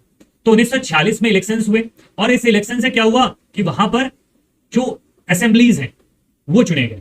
ये सब प्रोविंशियल असेंबलीज कहलाते थे। जैसे आप भी आपके राज्यों में विधानसभा होती है, तो ये करीब करीब सिमिलर था, ठीक है, कि विधानसभा के इलेक्शन हुआ और विधानसभाएं चुनी गई। जैसे अगर आप दिल्ली में हो या पंजाब में हो या हरियाणा में हो या उत्तर प्रदेश में हो या बिहार में हो, झारखंड में हो, तो आप वहां की विधानसभाओं के लिए इलेक्शन करते हो ना, वहां के लोग। तो ये वही चीज हुई कि ब्रिटिश प्रोविंसेस के लिए इलेक्शंस हुए, लाइक यूनाइटेड प्रोविंस के लिए, बिहार के लिए, उड़ीसा के लिए, सेंट्रल प्रोविंस के लिए, मद्रास के लिए, इन सब के लिए इलेक्शंस हुए, पंजाब के लिए, सिंध के लिए, सबके इलेक्शन। और वहां पे प्रोविंशियल असेंबलीज चुनी गई और इसके लिए गवर्नमेंट ऑफ इंडिया एक्ट 1935 के अंदर में प्रोविजंस बना, ठीक है। तो इन प्रोविंशियल असेंबलीज का इलेक्शन हुआ और यहां पे फिर लोग इलेक्ट हुए किसके लिए, कॉन्स्टिट्यूएंट असेंबली के लिए, और कॉन्स्टिट्यूएंट असेंबली बनी। मतलब लोगों ने वोट किया अपने अपने राज्यों के असेंबलीज के लिए, और फिर यहां पर जो लोग चुने गए ना, इन लोगों ने इलेक्ट किया कि कॉन्स्टिट्यूएंट असेंबली में कौन बैठेगा। और यही लोग बैठकर फिर इन लोगों ने भारत का संविधान बनाया। मतलब आप कह सकते हो कि ये जो कॉन्स्टिट्यूएंट असेंबली है, it was indirectly elected by the people, because people ने डायरेक्ट इलेक्ट नहीं किया है। पीपल ने अपने अपने राज्यों की असेंबलीज को चुना है और इन राज्यों की असेंबलीज ने आगे कॉन्स्टिट्यूएंट असेंबली के मेंबर्स को चुना है। और ये जो कॉन्स्टिट्यूएंट असेंबली बनी थी, ये कैबिनेट मिशन प्लान के अंतर्गत बनी थी। कैबिनेट मिशन प्लान के अंतर्गत यहां पर आप देख सकते हो कि 3 मेंबर्स थे अंग्रेजों की तरफ से आए और इसको हेड कर रहे थे क्रिप्स, इसलिए इसको क्रिप्स मिशन भी कहा जाता है। दरअसल अंग्रेजों को ये चीज मालूम हो गई थी कि अब हमें भारत से निकलना है, सेकेंड वर्ल्ड वॉर खत्म हो चुका था और उसके बाद उन्होंने ये सोचा कि अब पावर ट्रांसफर कैसे करेंगे, इंडियंस को पावर कैसे देंगे। ऐसा तो नहीं होगा कि कल टाई पहने और निकल गए अपने ब्रिटेन। आप इंडिया में पावर ट्रांसफर तो करके जाओगे ना, तो इसके लिए प्लान बनाने के लिए तरह तरह के मिशन बनाए गए। तो इसमें कैबिनेट मिशन प्लान था जिसको क्रिप्स हेड कर रहे थे, जो 1946 में, और इसने कॉन्स्टिट्यूएंट असेंबली का इसी के रिकमेंडेशन के आधार पर आप कह सकते हो कि मेजरली कॉन्स्टिट्यूएंट असेंबली बना था। और पहली जो सेटिंग होती है कॉन्स्टिट्यूएंट असेंबली की, वो 9 दिसंबर 1946 को होती। तो इलेक्शंस कैसे हुए थे, जरा इसको समझ लेते हैं। प्रोविंशियल इलेक्शंस की मैं बात करूं तो सीट एलोकेट किया था पॉपुलेशन के बेसिस पर, मतलब हर एक 10 लाख लोगों पर एक लीडर चुने जाएंगे, एक मेंबर चुने जाएंगे। जो प्रोविंस ब्रिटिश रूल के अंडर में थे, मतलब डायरेक्ट ब्रिटिश रूल के अंदर में थे, वहां से 292 मेंबर चुने गए। फिर ऐसे एरियाज भी थे जो प्रिंसली स्टेट थे, जैसा मैंने अभी बताया, जो कि डायरेक्ट ब्रिटिशर्स के कंट्रोल में नहीं थे, वहां पर प्रिंसेस होते थे, वहां पर किंग होते थे, वहां पर नवाब होते थे। तो उनके लिए मिनिमम 93 सीट्स दिए गए। 292 सीट्स ब्रिटिश प्रोविंसेस से जो इलेक्ट होकर आएंगे और प्रिंसली स्टेट से 93 सीट्स जो वहां पर रिकमेंड होकर आएंगे। मतलब प्रिंसली स्टेट से बोला गया कि आप अपने यहां से मेंबर को भेजो, जैसे हैदराबाद एक प्रिंसली स्टेट, तो उनको बोला गया कि आप अपने यहां से मेंबर को भेजो। तो इसी प्रकार से अलग अलग प्रिंसली स्टेट से लोग आते थे और मिनिमम 93 सीट्स इनके लिए था। साथ ही साथ कम्युनिटीज में डिवाइड किए गए थे सीट। मुस्लिम्स के लिए सीट रिजर्व थी, सिख के लिए सीट रिजर्व थे और जनरल पॉपुलेशन के लिए सीट। तो इस तरीके से डिवीजन किया गया था ताकि अलग अलग कम्युनिटीज का वहां पर रिप्रेजेंटेशन हो। इलेक्शन मेथड की मैं बात करूं तो जैसा मैंने अभी बताया कि लोगों ने प्रोविंशियल लेजिस्लेटिव असेंबली के लिए वोट किया और ये लोगों ने फिर आगे कॉन्स्टिट्यूएंट असेंबली के लिए चुनाव करके लोगों को भेजा और proportional representation system through a single transferable vote के थ्रू इलेक्शन हुआ था। ये क्या होता है सर? देखो, सिंगल ट्रांसफरेबल वोट के अंतर्गत प्रोपोर्शनल रिप्रेजेंटेशन जो होता है, इसमें आप किसी एक व्यक्ति को वोट नहीं करते हो, आप दरअसल प्रेफरेंस देते हो कि मुझे ए व्यक्ति को फर्स्ट प्रेफरेंस रखना है, बी व्यक्ति को मुझे थर्ड प्रेफरेंस रखना है, सी को मुझे फोर्थ प्रेफरेंस रखना है और डी को मुझे सेकंड प्रेफरेंस रखना है। ठीक है, तो ये एक जटिल प्रक्रिया होती है। अगर आपको इसके बारे में जानना है, समझना है, तो आप कमेंट बॉक्स में लिख सकते हो। मैं इसके ऊपर एक अलग से वीडियो बना दूंगा कि कैसे होता था प्रोपोर्शनल रिप्रेजेंटेशन सिस्टम के थ्रू सिंगल ट्रांसफरेबल वोट का यूज करके इलेक्शन। ठीक है, तो इस तरीके से इलेक्शन हुए थे। साथ ही साथ प्रिंसली स्टेट्स का रिप्रेजेंटेशन किस प्रकार से होगा, तो कंसल्टेशन बेस पे, मतलब वहां के राजाओं को भी बोला गया था कि आप अपने यहां से रिप्रेजेंटेटिव को भेजिए। तो इस प्रकार से कॉन्स्टिट्यूएंट असेंबली का निर्माण हुआ। कॉन्स्टिट्यूएंट असेंबली के निर्माण के बाद 3 जून 1947 का एक प्लान था। उस समय के हमारे देश के गवर्नर जनरल या वाइसराय थे लॉर्ड माउंटबेटन। तो इस प्लान को माउंटबेटन प्लान कहा जाता है। इस प्लान के थ्रू इंडिया का पार्टीशन डिसाइड किया गया कि भारत को आजाद किया जाएगा, लेकिन 2 पार्ट में बांट के, एक होगा भारत और दूसरा होगा पाकिस्तान। इसका अर्थ यह हो गया कि कॉन्स्टिट्यूएंट असेंबली जो बनी थी उसका भी डिवीजन होगा। ऐसे मेंबर्स जो कि पाकिस्तान वाले एरिया से आते हैं वो अब अलग हो जाएंगे, क्योंकि अब कॉन्स्टिट्यूएंट असेंबली ऑफ पाकिस्तान अलग रहेगा, कॉन्स्टिट्यूएंट असेंबली ऑफ इंडिया अलग रहेगा। इसका अर्थ यह हुआ कि जितने भी मेंबर्स थे उनका नंबर घट गया और वो मेंबर घट के 299 हो गया। इंडियन कॉन्स्टिट्यूएंट असेंबली की मैं बात करता हूँ। ठीक, इंडियन कॉन्स्टिट्यूएंट असेंबली की पहली मीटिंग होती है 9 दिसंबर 1946 को। 2 साल 11 महीने और 18 दिन का समय लगाते हैं और 26 नवंबर 1949 को हमारा संविधान बनकर तैयार हो जाता है और उसी दिन फिर इसको अडॉप्ट कर लिया जाता है। 24 जनवरी 1950 को 284 मेंबर्स के प्रेजेंस में इसको साइन किया जाता है और 26 जनवरी 1950 से इसको लागू कर दिया जाता है। अब आपके मन में एक ख्याल आ रहा होगा कि सर जब 26 नवंबर को बनकर तैयार हो गया था हमारा संविधान, तो उसी दिन क्यों नहीं इसको लागू कर दिया गया, क्यों 26 जनवरी का वेट किया गया? दरअसल इसके पीछे एक कहानी हुआ क्या था कि 26 जनवरी 1930 हमारे दिलों के बड़े करीब था। 26 जनवरी 1930 को हम लोगों ने पहला स्वतंत्रता दिवस मनाया था। क्या बात कर रहे हो सर? हम लोगों ने स्वतंत्रता दिवस 26 जनवरी को मनाया था? बिल्कुल। हुआ क्या था कि 1929 में लाहौर का सेशन हुआ था। कांग्रेस की मीटिंग होती थी हर साल, तो 1929 में 1929 में कांग्रेस का सेशन हुआ था लाहौर में। और उस समय लोगों ने डिसाइड किया था, कांग्रेस लीडर्स ने डिसाइड किया था कि हम लोग 26 जनवरी को सेलिब्रेट करेंगे हर साल इंडिपेंडेंस डे। और ये सिंबॉलिक होगा, अभी भारत को आजादी नहीं मिली है, लेकिन हम लोग सिंबॉलिकली ही अपने आप को इंडिपेंडेंस मानते हैं और इस दिन को हम लोग सेलिब्रेट करेंगे हर साल इंडिपेंडेंस डे के तौर पर। तो 26 जनवरी 1930 से लगातार हम लोग अपना इंडिपेंडेंस डे सेलिब्रेट करते थे। मतलब 1947 तक हम लोग अपना जो इंडिपेंडेंस डे है वो 26 जनवरी को ही मनाते थे। बाद में 1947 को हम लोगों को 15 अगस्त को आजादी मिलती है और उसके बाद से हम लोग 15 अगस्त को सेलिब्रेट करते हैं अपना इंडिपेंडेंस डे। राइट। तो 26 जनवरी जो है ना हमारे दिलों के बड़े करीब था। तो जब 26 नवंबर 1949 को बनकर तैयार हुआ तो लीडर्स ने सोचा कि यार 15 अगस्त को तो हम लोग आजाद हो गए, तो वो दिन तो हमें याद रहेगा, लेकिन 26 जनवरी भी तो हमें याद रहना चाहिए। तो 26 जनवरी को हम लोग इस कॉन्स्टिट्यूशन को इन्फोर्स करेंगे, तो इसलिए 26 जनवरी का दिन चुना गया और उसको इन्फोर्स किया, राइट। उसके बाद कॉन्स्टिट्यूशन की बात करें तो कॉन्स्टिट्यूशन जब बनना स्टार्ट हुआ दिसंबर 1946 से, उसके बाद इस कॉन्स्टिट्यूएंट असेंबली ने दरअसल पार्टीशन भी देखा, वायलेंस देखा, लोगों का मरना देखा। भारत और पाकिस्तान के बीच लोग एक जगह से दूसरी जगह मूव किए, करीब करीब 1 मिलियन लोग, मतलब 10 लाख के आसपास लोग एक जगह से दूसरी जगह डिस्प्लेस हुए, करीब 1-2 लाख के आसपास लोग मारे गए। तो इतने बड़े वायलेंस के बीच में जो इंडियन लीडर्स थे उन्होंने भारत का संविधान बनाया, तो बहुत प्रेशर था, बहुत ज्यादा वायलेंस था। साथ ही साथ सिटीजनशिप पर कमिटमेंट, मतलब हमारे देश में जो माइनॉरिटीज थे, भारत और पाकिस्तान का डिवीजन हुआ तो बहुत सारे लीडर्स का ये कहना था कि पाकिस्तान ने अपने आप को मुस्लिम देश घोषित कर लिया, तो इंडिया को भी चाहिए कि वो अपने आप को हिंदू देश घोषित करे और माइनॉरिटीज को कोई राइट ना दे। लेकिन इंडियन लीडर्स बहुत मैच्योर, बहुत अच्छे लोग, उन लोगों ने डिसाइड किया कि नहीं, हम लोग एक सेकुलर कंट्री रहेंगे और यहाँ पर मुस्लिम्स जो भी रहे, उस समय की बात करें तो 12% पॉपुलेशन मुस्लिम्स की थी, उनको भी सेम राइट्स दिए जाएंगे, उनको भी सेम सिटीजनशिप दी जाएंगी। किसी भी रिलीजियस आइडेंटिटी से आप बिलोंग करते हो, you will have the Indian citizenship. साथ ही साथ ये जो असेंबली था वो रिप्रेजेंटेटिव असेंबली था, यहाँ पर यूनिवर्सल सफराज के बेसिस पर इलेक्शन नहीं हुए थे। मतलब कॉन्स्टिट्यूएंट असेंबली के जो मेंबर्स थे वो डायरेक्टली लोगों के द्वारा नहीं चुने गए थे, बल्कि इनडायरेक्टली चुने गए थे। जैसा मैंने अभी बताया कि उन लोगों ने पहले अपने प्रोविंशियल असेंबलीज के लिए चुने लोगों को और फिर वो लोग वापस कॉन्स्टिट्यूएंट असेंबली को चुनते हैं। साथ ही साथ हर एक एडल्ट के पास वोटिंग राइट नहीं था। जैसे अभी इंडिया में क्या है, आप 18 साल क्रॉस करते हो, आपके पास वोटिंग राइट हो जाते हैं। आप चाहे किसी भी रिलीजन के हो, किसी भी जेंडर के हो, किसी भी प्रॉपर्टी लेवल पर हो, इट डजंट मैटर, आपके पास वोटिंग राइट मिलता है। लेकिन उस समय यूनिवर्सल सफराइज नहीं था, यूनिवर्सल वोटिंग राइट्स नहीं थे, कुछ ही लोगों को वोटिंग राइट्स दिए गए और उन लोगों ने पहले प्रोविंशियल असेंबली को चुना और फिर उस चुने हुए लोगों ने फिर वापस कॉन्स्टिट्यूएंट असेंबली को चुना। It was that. साथ ही साथ यहाँ पर हर एक रिलीजन को इंक्लूड किया गया था, ठीक है। इस कॉन्स्टिट्यूएंट असेंबली में देखोगे तो हर एक रिलीजन का यहाँ पर रिप्रेजेंटेशन, 28 जो पीपल थे इस कॉन्स्टिट्यूएंट असेंबली में वो शेड्यूल्ड कास्ट के थे, तो दलितों का भी रिप्रेजेंटेशन यहाँ पर आया। पॉलिटिकल डोमिनेंस की बात करें तो ज्यादातर जो इस कॉन्स्टिट्यूएंट असेंबली के मेंबर थे वो कांग्रेस पार्टी के थे, करीब करीब 82% जो लोग थे वो कांग्रेस के थे। हालांकि इतना होने के बावजूद कांग्रेस पार्टी खुद में काफी ज्यादा डाइवर्स थी। कांग्रेस के अंदर में आप अलग अलग रिलीजियस ग्रुप के लोग, उसमें आप हिंदू को भी देखोगे, मुस्लिम्स को भी देखोगे, क्रिश्चियंस को भी देखोगे, सिख को भी देखोगे, बुद्धिज्म को फॉलो करने वाले लोग, जैनिज्म को फॉलो करने वाले लोग, सभी लोग हैं उसमें। कांग्रेस पार्टी के विधि फार्मर्स की बात करने वाले लोग, जमींदार की बात करने वाले लोग, अपर कास्ट हिंदूज की बात करने वाले लोग, मुस्लिम्स की बात करने वाले लोग, लोअर कास्ट की बात करने वाले लोग, सभी लोग उसमें आए। तो कांग्रेस अपने आप में ही बहुत ज्यादा डाइवर्स था। तो भले ही डोमिनेंस था कांग्रेस का, 82% लोग कांग्रेस के थे, लेकिन स्टिल ये एक बहुत ही डाइवर्स कॉन्स्टिट्यूएंट असेंबली थी। साथ ही साथ इसका डेलिब्रेशन का प्रोसेस बहुत जबरदस्त था, जो मैंने शुरू में भी बात करी थी कि कॉन्स्टिट्यूशन कैसे बना है इस बात पर भी डिपेंड करता है कि कॉन्स्टिट्यूशन सक्सेसफुल रहेगा कि नहीं रहेगा। तो कॉन्स्टिट्यूएंट असेंबली की जो अथॉरिटी है ना वो कहां से आती है, रिप्रेजेंटेशन से, प्रोसीजर से, और जो मेंबर्स वैल्यूज लेकर आए थे। रिप्रेजेंटेशन की अगर मैं बात करूं तो बहुत फेयरली रिप्रेजेंटेटिव, हालांकि पूरी तरह से आप नहीं कह सकते कि परफेक्टली रिप्रेजेंटेटिव था, लोगों ने डायरेक्टली चुन के भेजे थे, लेकिन हाँ फेयरली रिप्रेजेंटेटिव था, ठीक। प्रोसीजर्स की बात करूं, यहां पर जो प्रोसीजर फॉलो किया गया था ये भी इसके सक्सेस को बताता है।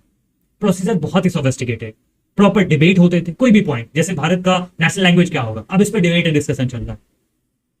भारत में किसको रिलीजियस राइट्स दिए जाएंगे, क्या फंडामेंटल राइट्स दिए जाएंगे, कैसे इलेक्शंस होगा, क्या राइट्स कोर्ट को दिए जाएंगे, इन सब के ऊपर, सभी चीज के ऊपर प्रॉपर डिबेट्स एंड डिस्कशन होते थे।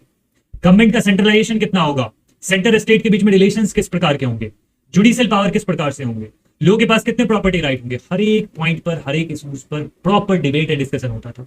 आर्गुमेंट्स होते थे, काउंटर आर्गुमेंट्स होते थे, और बीच में फिर से कुछ चीजें ऐसी होती थी जिसको फिर अडॉप्ट किया जाता था, कुछ मध्यम रास्ता अपना के। लेकिन केवल एक प्रोविजन ऐसा था, याद रखिएगा, इस पर कोई डिबेट डिस्कशन की जरूरत महसूस ही नहीं हुई। वो था कि हमारे देश में सभी लोगों को वोटिंग राइट्स मिले, यूनिवर्सल एडल्ट सफराज मिले। इसका अर्थ ये होता है कि हर एक जो एडल्ट होंगे भारत में उसके पास वोटिंग राइट होगा। ये क्या बताता है, ये आपके डेमोक्रेटिक कमिटमेंट को दर्शाता है। भारत हमेशा से डेमोक्रेसी चाहता है, और एक डेमोक्रेसी ऐसी हो जिसमें आप किसी भी रिलीजन, किसी भी कास्ट, किसी भी जेंडर, किसी भी प्रॉपर्टी के लेवल से बिलोंग करते हो, you will have the voting rights. ये चीज तो एक प्रोविजन ऐसा था जिसमें कोई डिबेट डिस्कशन नहीं। साथ ही साथ जो इसमें मेंबर्स थे वो कभी भी पर्सनल इंटरेस्ट के ऊपर डिबेट नहीं करते थे या पर्सनल इंटरेस्ट से काम नहीं कर रहे थे, वो पब्लिक रीजन के लिए काम कर रहे थे, जनता की महत्ता के ऊपर काम कर रहे थे, जनता की बात कर रहे थे, लोगों की बात कर रहे थे, वो नेशनल इंटरेस्ट की बात कर रहे थे, वो अपनी कम्युनिटी या अपनी बेहतरी के लिए केवल बात नहीं कर रहा। उस समय के लोग, लीडर्स इतने ज्यादा मैच्योर थे कि वो सोफिस्टिकेटेड डिबेट एंड डिस्कशन जो होता था उसमें वो केवल अपनी कम्युनिटी की ही बात नहीं कर रहे, केवल अपने पर्सनल बेनिफिट के लिए बात नहीं कर रहे, पूरे नेशनल इंटरेस्ट को ध्यान रखते थे। बहुत सारे प्रिंसिपल ऐसे थे जिस पे डिसएग्रीमेंट होता था, कोई एक लीडर कुछ और कह रहा है, दूसरा लीडर कुछ और कह रहा है, लेकिन हर एक चीज में ये चीज देखने को मिलती है कि डिबेट अपने आप में डेमोक्रेटिक। जो डिबेट हुए थे इंडियन कॉन्स्टिट्यूएंट असेंबली में, जो डिबेट्स हुए थे, वो डेमोक्रेसी के कमिटमेंट को दिखाता है। इसको आप कंपेयर कर सकते हो फ्रांस और अमेरिका के रिवॉल्यूशन के बाद बने हुए constitution. This shows the values that had been brought in by the members of that constitution, right. उसके बाद प्रोसीजर की बात करूं, यहाँ पर जो प्रोसीजर्स फॉलो किए गए थे इसमें पब्लिक रीजन को इंपॉर्टेंस दिया गया था। सबसे ऊपर पब्लिक रीजन, लोगों के बेनिफिट के लिए चीजें। कॉन्स्टिट्यूएंट असेंबली में 8 मेजर कमिटीज थी, हर एक चीज के लिए कमेटी बनाई गई थी। 8 मेजर कमेटी थी, जैसे union power committee, union constitution committee, states committee and so on. 8 major committees और बहुत सारे सब कमिटीज। मेजरली आप देखोगे तो इसको जवाहरलाल नेहरू, सरदार पटेल और बी आर अम्बेडकर और राजेंद्र प्रसाद इसको हेड कर रहे हैं। लेकिन इन मेंबर्स में खुद में बहुत ज्यादा टसल चलता रहता था। जैसे अम्बेडकर तो कांग्रेस को क्रिटिसाइज करते थे, गांधी जी से उनका काफी ज्यादा मतभेद चलता था। वो कहा करते थे कि कांग्रेस, गांधी जी ये दलितों के उत्थान के लिए काम नहीं कर रहे। सरदार पटेल और नेहरू जी कई सारे बातों पर एक दूसरे से एग्री नहीं करते थे। तो आप समझ पा रहे हो कि कॉन्स्टिट्यूशन बना कितनी खूबसूरती से है भारत में। जो बनाया है लोगों ने, लोगों के बीच में बहुत सारे डिबेट्स एंड डिस्कशन चल रहे हैं। अगर सभी लोग एक दूसरे से एग्री कर रहे होते हर एक चीज पे, तो आपका सही संविधान बनके, अच्छा संविधान बनके नहीं आता। आपको आर्ग्यूमेंट दिए जाते हैं, उसके अगेंस्ट में काउंटर आर्ग्यूमेंट दिया जाता था, और आर्ग्यूमेंट में झगड़ा नहीं कर रहे हैं आज के सब संसद की तरह कि क्यों बोल रहे हो ऐसा, गाली गलौज कर रहे हो, वैसी चीज नहीं होती थी। जो आर्गुमेंट दिए जाते थे प्रॉपर रीजनिंग होती थी उसके पीछे कि ये कारण है, इसके कारण ऐसा नहीं होना चाहिए, ऐसा होना चाहिए। और जो लीडर्स हैं, जो कॉन्स्टिट्यूएंट असेंबली के बड़े सारे कमिटीज के हेड हैं, उनके बीच में भी एक दूसरे से टसल चल रहा है।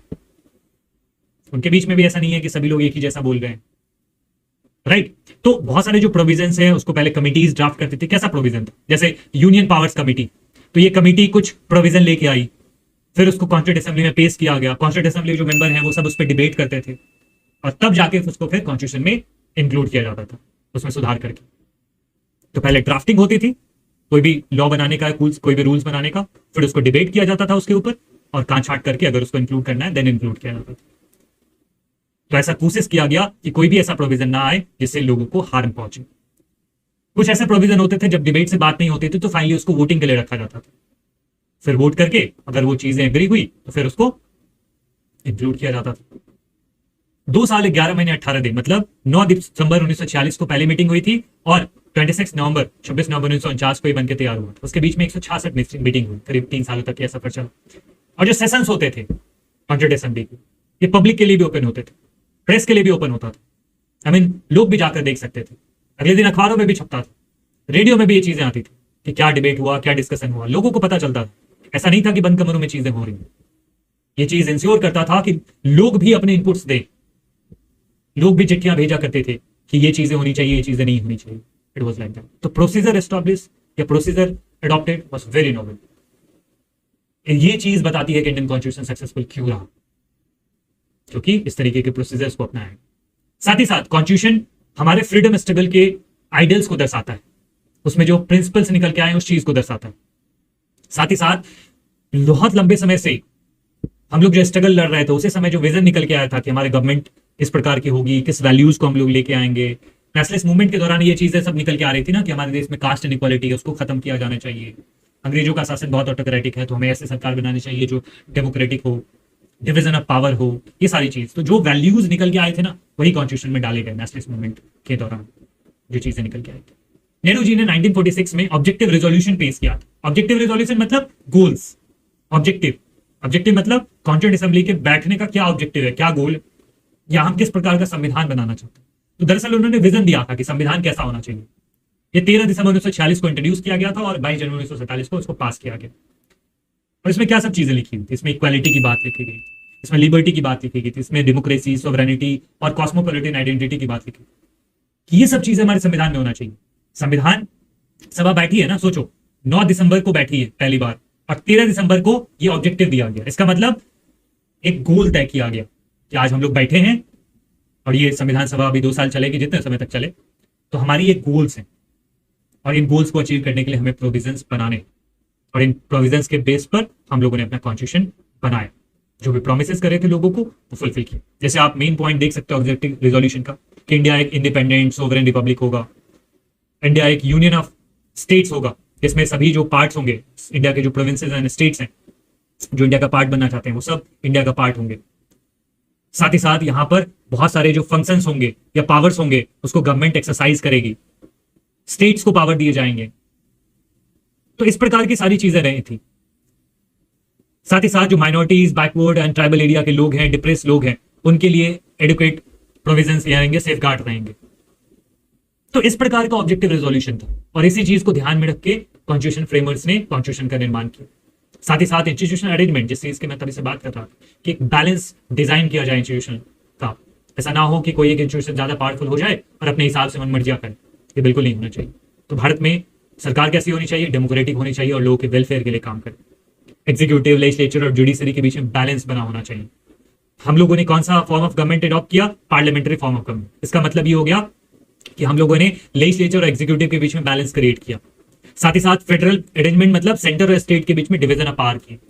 हमारे यहाँ पर स्टेट की सरकार होती है और सेंटर की भी सरकार होती है और किसके पास क्या पावर होंगे सारी चीजें कॉन्स्टिट्यूशन में लिखी। लेजिस्लेचर होगा, एग्जीक्यूटिव होंगे, किसके पास क्या काम है, क्या पावर है, सब कुछ लिखा हुआ। तुम्हारी कॉन्स्टिट्यूशन ने इस प्रकार के फॉर्म ऑफ गवर्नमेंट को अडॉप्ट किया। साथ ही साथ हम लोगों ने ये भी देखा कि उस समय दुनिया में क्या बेहतर चीज है। उस समय दुनिया में बहुत सारे कॉन्स्टिट्यूशन बन चुके थे, तो हम लोगों ने वहां से भी चीजें बोरो करी और डायरेक्ट ऐसा नहीं था कि कंट्रोल से कंट्रोल भी कर दिया, इट मींस कॉपी पेस्ट कर लिया कि यार देखो फ्रेंच कॉन्स्टिट्यूशन में ना बड़ी अच्छी चीज है, उसको वहां से उठाए और इंडिया में पेस्ट कर दिया। कनाडा की कॉन्स्टिट्यूशन में बड़ा अच्छा चीज है तो वहां से उठाए इंडिया में पेस्ट कर दिया, ऐसा नहीं था। बहुत सारे लोग इंडिया को कहते हैं इंडियन कॉन्स्टिट्यूशन को कि बोरोड कॉन्स्टिट्यूशन, लेकिन ये सही बात नहीं है। इंडिया ने डायरेक्टली उसको बोरो नहीं कर लिया, डायरेक्टली उसको वहां से लाकर यहां पर चेप नहीं दिया है, बल्कि इंडिया ने इंडियन कॉन्टेक्स्ट का ध्यान में रखते हुए उस चीज को डाला है, उस चीज में बदलाव करके इंडिया के नीड के हिसाब से उस चीज को इंडियन कॉन्स्टिट्यूशन में इनकॉर्पोरेट किया। यहां पर दरअसल B.R. अम्बेडकर को सुनो वो क्या कहना चाहते हैं। 4 दिसंबर 1948 को उन्होंने कहा था कि कोई मुझसे पूछ सकता है कि आज इस साल जो संविधान बन रहा है भारत का, इस समय जो बन रहा है संविधान भारत का, तो इसमें क्या नई चीजें डाली जा सकती है? इससे पहले भी तो बहुत सारे संविधान बन चुके हैं, अब क्या नया कर सकते हैं हम लोग यही नया कर सकते हैं कि जो भी संविधान हमसे पहले बन चुके हैं उनमें जो भी बेहतर चीजें हैं उसको लाए और अपने संविधान में अपने नीड के हिसाब से डालें। साथ ही साथ पुराने संविधानों ने जो गलतियां करी है वो गलतियां हम ना करें, ताकि उस चीज के कारण हमारे देश में वो गलती दोहराई ना जाए। तो हम लोग वहां से जो बेहतर चीज है उसको इनकॉर्पोरेट करें या फिर उन संविधानों में जो गलतियां हुई उसको यहां पर ना दोहराएं। ये B.R. अम्बेडकर का कहना। हम लोगों ने दूसरे देशों के संविधान से कई सारे प्रोविजंस को अडॉप्ट किया है। जैसे ब्रिटेन से हम लोगों ने first pass the post system किया है। ये क्या होता है? दरअसल इसके अंतर्गत इलेक्शंस होते हैं, जैसे हमारे देश में विधानसभा और लोकसभा के इलेक्शन होते हैं, जिसमें मान लो कि 4 मेंबर खड़े हैं। हालांकि इस चीज के बारे में हम लोग आगे पढ़ेंगे, बट 4 मेंबर खड़े और यहां पर वोट देने वाले 100 लोग हैं और ए को 40 वोट मिले, बी को 20 वोट मिले, सी को 10 वोट मिले और डी को 30 वोट मिले। तो इस स्थिति में कौन जीतेगा? ए जीत जाएगा इलेक्शन, बिकॉज उसको बाकियों से ज्यादा वोट्स मिले। तो ये होता है first pass the post system, जो हम लोग विधानसभा और लोकसभा के इलेक्शंस में इंप्लीमेंट करते हैं। तो ये प्रोविजन हम लोगों ने ब्रिटिश से लिया। पार्लियामेंट्री फॉर्म ऑफ गवर्नमेंट, जिसके अंतर्गत जो प्राइम मिनिस्टर होंगे वो रियल हेड होंगे। हालांकि इन सब चीजों के बारे में आगे आप पूरे बुक के दौरान पढ़ोगे ही। ये चीज हम लोगों ने लिया है। उसके बाद रूल ऑफ लॉ की मतलब कानून का शासन होगा, कोई भी कानून से बड़ा नहीं होगा। ये चीज स्पीकर, लोकसभा के स्पीकर कैसे बनेंगे और उनका रोल क्या होगा, जो लॉ है, कानून है, वो किस प्रकार से बनाया जाएगा, ये सारी चीजें हम लोगों ने ब्रिटेन के संविधान से लिया है। आयरलैंड के संविधान से हम लोगों ने directive principle of state policy लिया है। Directive principle of state policy मतलब ये कुछ डायरेक्शंस दिए गए। संविधान अगर आप देखोगे इंडियन कॉन्स्टिट्यूशन का, उसके पार्ट 4 में कुछ डायरेक्शंस दिए गए। These are the directions given to a state कि भाई जब कभी भी आप कानून बनाना तो आप इन डायरेक्शंस का ध्यान रखें। उसके बाद यूएसए से हम लोगों ने फंडामेंटल राइट्स लिए, वहां पर बिल ऑफ राइट्स के नाम से जाना जाता है, तो हम लोगों ने ये चीज ली है। जुडिशियल रिव्यू का पावर कि कोई भी कानून बने तो आप उसको कोर्ट में चैलेंज कर सकते हो। जुडिशरी का इंडिपेंडेंस, ये सब हम लोगों ने यूएसए से लिया है। कनाडा से हम लोगों ने quasi federal form of government लिया है। मतलब फेडरलिज्म तो होगा इंडिया में, डिवीजन ऑफ पावर होगा स्टेट और सेंटर के बीच में, लेकिन सेंटर ज्यादा पावरफुल होगा। साथ ही साथ रेसिडुअल पावर, जैसा आपने पुरानी क्लासेस में पढ़े होंगे, 9th में 10th में ये सारी चीजें थी कि यहाँ पर क्या है, डिवीजन किया गया है। यूनियन के पास इतने पावर दिए गए, स्टेट के पास ये पावर दिए गए। ठीक है कि इन सब चीजों पर यूनियन पावर बनाए, यूनियन के पास पावर है, यूनियन रूल्स बनाएगी, इन सब चीजों पर स्टेट के पावर, स्टेट कानून बनाएगी, ठीक है। लेकिन बाकी बची हुई चीजों का क्या? तो कुछ ऐसी चीजें जो कि बाकी बची रह गई, तो उस पर बनाने का अधिकार सेंटर का है, ठीक है। तो ये जो रेसिडुअरी पावर है, इसका आइडिया हम लोगों ने कनाडा से लिया है कि रेसिडुअरी जो चीज है, मतलब बची हुई जो चीज है, रिमाइंडर चीज है, उसके ऊपर सरकार, केंद्र सरकार कानून बनाएगी। उसके बाद फ्रांस से हम लोगों ने लिबर्टी, इक्वालिटी एंड फ्रेटर्निटी के प्रिंसिपल्स लिए, जो कि हम लोगों ने preamble, fundamental right and DPSP में भी इनकॉर्पोरेट किया। आप लोग इन सब चीजों से डरे नहीं, इस बुक के दौरान हम इन सब चीजों को बड़े डिटेल में समझेंगे। नेक्स्ट अब कुछ एमसीक्यूज देख लेते हैं। तो फिफ्थ क्वेश्चन है कि what was the main aim behind the long deliberation of the constituent assembly? To delay the implementation of the constitution, to strike the right balance of institutions for long term stability, या फिर to include as many foreign provisions as possible, or to make the constitution as lengthy as possible? क्या होगा सही जवाब इसका? Write the correct answer in the comment box. Next, question number 6. What was the unique about the provision of universal suffrage in the Indian constitution? It was heavily debated. It was passed without much debate. It was rejected initially, or it was added later as an amendment. तो क्या होगा इसका सही जवाब? You have to write in the comment box. Next question. What was the basis of selecting members for the Constituent Assembly of India?